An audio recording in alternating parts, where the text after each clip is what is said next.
Bonjour, aujourd'hui nous allons parler d'éthique, l'éthique dans le renseignement, hein, comme le livre est écrit. Alors c'est un livre qui s'adresse aux philosophes, aux personnes intelligentes qui font de la recherche dans l'éthique, dans le domaine de l'éthique, dans les services secrets, dans le renseignement, quoi. Alors c'est 170 pages, hein, c'est très bien expliqué, moi je l'ai lu jusqu'en entier.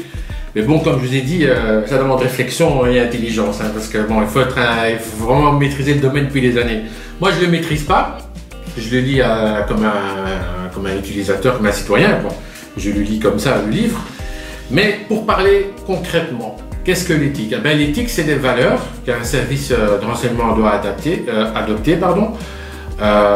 Mais il y a un problème. Pourquoi? Parce qu'il y a des fonctionnaires qui ont la phobie de l'éthique, ils ne veulent pas en entendre parler. Alors, qui parle d'éthique? Eh ben, dans le monde entier, ce sont les pays démocratiques, hein, surtout les États-Unis, c'est ce qu'il dit l'auteur dans le livre. Donc, aux États-Unis, il y a la National Intelligence University, qui elle organise des cours, hein, pour des militaires, pour des officiers du renseignement qui parlent d'éthique. Ne me demandez pas exactement dans quoi l'éthique. Voilà, les Américains, les Anglais aussi parlent d'éthique, un peu les Suisses. Alors en France, on a à l'université de Marne-la-Vallée, à l'époque, on avait l'amiral Langsat qui parlait un peu, qui a voulu créer quelque chose sur l'éthique, qui avait un peu de valeur, qui s'est posé des questions parce qu'il a pris la direction de la DGSE. Et donc lui, bon, il s'est un peu questionné. Donc il y a eu un groupe de réflexion. C'est ce qui s'appelle le groupe, je l'ai noté sur un papier, qui s'appelle le groupe européen de recherche en éthique et renseignement. Alors ça englobe Saint-Cyr, Coët-Quidam et l'ERM en Belgique. L'ERM, c'est l'école royale militaire. Donc ça, c'est le groupe de réflexion principal entre la France et la Belgique sur l'éthique du renseignement. Il y a aussi un peu en Allemagne, je pense, si je me rappelle bien. Alors, l'éthique, bien sûr, l'éthique, qu'est-ce que c'est concrètement l'éthique? Dans le livre, on donne des situations qu'est-ce qu'on peut faire? Est-ce qu'on peut tuer? Est-ce qu'on peut faire du chantage? Est-ce qu'on peut torturer? On peut enlever? On peut mentir? L'éthique, ça pose des questions, hein, c'est ce qui nous fait comprendre l'auteur dans les livres. Ça vous fait poser des questions. Pour l'agent lui-même, quand il doit mentir, tromper, manipuler, et voilà, ça pose des questions pour l'argent, est-ce que c'est bien ou c'est pas bien, et pour les services secrets aussi, parce que c'est difficile d'en parler, puisque si on veut faire de l'éthique, on doit auditionner un agent, on doit auditionner les services de renseignement, et je pense pas qu'ils sont d'accord pour l'éthique. Donc voilà, ça pose des questions sur l'éthique. Qu'est-ce qu'on peut encore dire sur l'éthique? On peut aussi dire que, par exemple, il y a des valeurs. Voilà, les Américains ont des valeurs. Je vais vous lire quelques valeurs américaines, hein. C'est un peu long, et puis je vais vous dire les valeurs françaises qui sont à la DGSE vraiment archi nulles, hein. Alors les Américains, ils ont donc des éthiques fondamentaux qui les unissent et qui les distinguent en tant que professionnels du renseignement. Ces 7 principes tiennent sur 2 pages. Mission, nous servons le peuple américain et comprenons que notre mission exige un dévouement désintéressé à la sécurité de notre nation. Vérité, nous recherchons la vérité, nous disons la vérité au pouvoir. Nous obtenons, analysons et fournissons les renseignements en matière objective. L'égalité.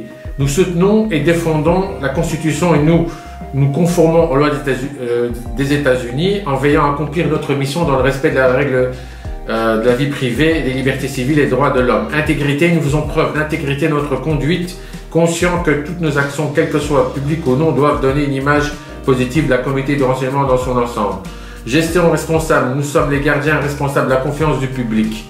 Excellence, nous cherchons à améliorer continuellement nos performances et notre métier, à partager l'information de manière responsable, à collaborer avec nos collègues et à faire preuve d'innovation et d'agilité lorsque nous relevons nos défis. Diversité, nous embrassons la diversité de notre nation, promouvons la diversité et l'inclusion de notre force de travail, nous encourageons la diversité dans notre façon de penser.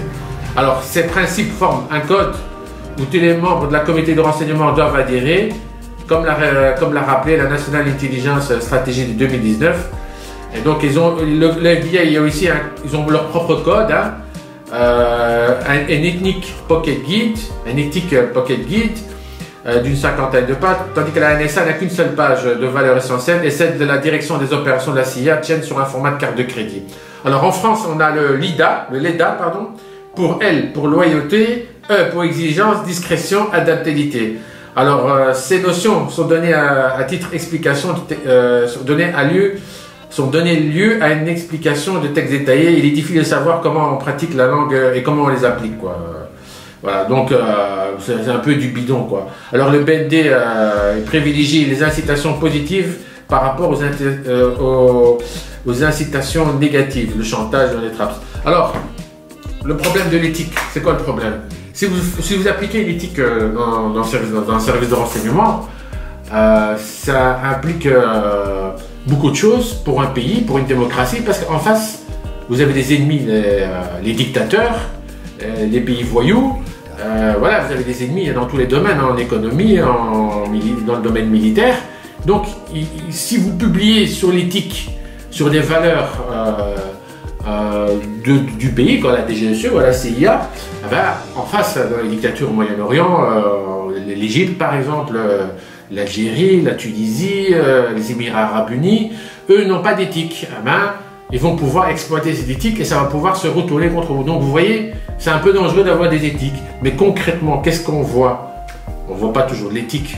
Vous voyez bien, quand par exemple la guerre en Irak avec les États-Unis, quand ils ont déclaré la guerre à l'Irak, on avait des analyses du renseignement à la CIA. Ils ont privilégié le mensonge et le politique avant la rationalité et la vérité dans leur rapport. Donc les États-Unis sont rentrés en guerre. Donc là, l'auteur il dit comme ça, il faut peut-être ajuster. Il faut dire oui, un peu pour le politique, mais beaucoup pour la vérité, la raison, quoi. Voilà. Voilà un problème d'éthique, par exemple, concrètement aussi. Beaucoup de pays démocratiques, je ne sais pas si sont vraiment éthiques, parce que comme je l'ai dit toujours plusieurs fois, j'ai lu beaucoup de livres pour vous le dire. Les agents de renseignement, les espions, on peut les appeler comme on veut, les officiers traitants, les agents, tout ça, c'est des menteurs, c'est des bandits, c'est des voleurs. Il n'y a pas de limite, quoi. Et c'est ça leur travail. On prend des informations des autres, du renseignement, pour notre pays. C'est comme en économie, dans la guerre économique.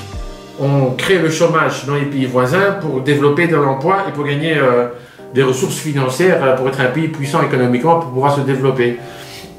Donc l'éthique c'est très difficile, mais c'est pas impossible, on peut avoir des limites. Il n'y a rien de mal pour un service de renseignement d'avoir des limites, qu'est-ce qu'on peut faire, qu'est-ce qu'on ne peut pas faire. Donc ce livre, il pose concrètement un nombre de questions, hein. Donc vous voyez, la pochette elle est comme ça. Politique du renseignement. Voilà. Aux éditions Pouf. Voilà. C'est pas moi qui le dis. Donc c'est de Jean-Baptiste Jean-Gène Wilmer. Voilà. Je sais pas c'est qui, mais en tout cas il est très intelligent. Voilà, moi je l'ai lu à titre comme ça informatif. Je l'ai dit encore une fois, c'est pour les gens intelligents. Hein. Donc ça peut servir par exemple pour un étudiant qui a fini ses études à l'université, qui veut s'engager à la DGSE. Qu'est-ce que je vais faire? Est-ce que je vais travailler à la DGSE pour mentir, pour voler mon prochain, pour rendre service à mon pays? Voilà par exemple une question d'éthique personnelle. Est-ce que c'est bien ce que je vais faire? Voilà quoi.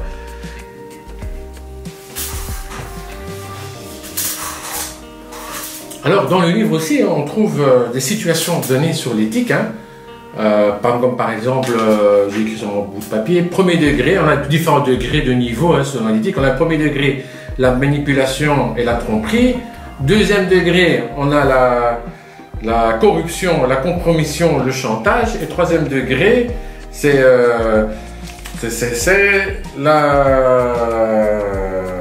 la menace physique. Voilà, excusez-moi parce que j'ai écrit vite comme un petit brouillon. Donc la menace physique, en fait, c'est toutes des situations données où ça pose problème au niveau de l'éthique. Donc on a ça dans le livre. Et alors pour terminer, qu'est-ce qu'il dit l'auteur? Je vais vous lire quelques belles paroles du livre. Ce livre avait trois objectifs. D'abord, présenter l'éthique du renseignement pour ce qu'elle est, c'est-à-dire un domaine de recherche mettant en évidence un certain nombre de problèmes auxquels s'affrontent plusieurs approches, parfois divergentes. Ensuite, convaincre de l'utilité de cette réflexion non seulement pour les études de renseignement, parce que l'éthique bénéficie plutôt que fait du mal à la profession du renseignement. Elle doit être considérée comme une partie intrinsèque des études de renseignement, mais aussi pour les bureaucraties ou elles-mêmes qui trop souvent font preuve de phobie éthique. Il est dans l'intérêt des agences de renseignement de contribuer à l'éthique du renseignement, et ne serait-ce que pour battre en brèche la présomption d'immoralité des services qui mine la confiance du public, mais aussi des agents. Enfin, parmi la diversité des approches possibles, défendre la théorie du renseignement juste comme étant non pas la meilleure, mais la moins mauvaise et montrer l'intérêt à adopter une grille de critères qui sont la cause juste. L'autorité légitime de la bonne intention, la proportionnalité, la discrimination, le dernier recours et les chances raisonnables de succès. Moi, je trouve ça très beau. Franchement, l'auteur, il a bien écrit son truc, quoi. Voilà. Moi, j'ai terminé avec le livre, donc je vous souhaite bonne lecture. Hein. Lisez-le à votre aise. Hein. C'est 170 pages en tablette. Moi, je l'ai lu, donc voilà. Et je vous dis à bientôt.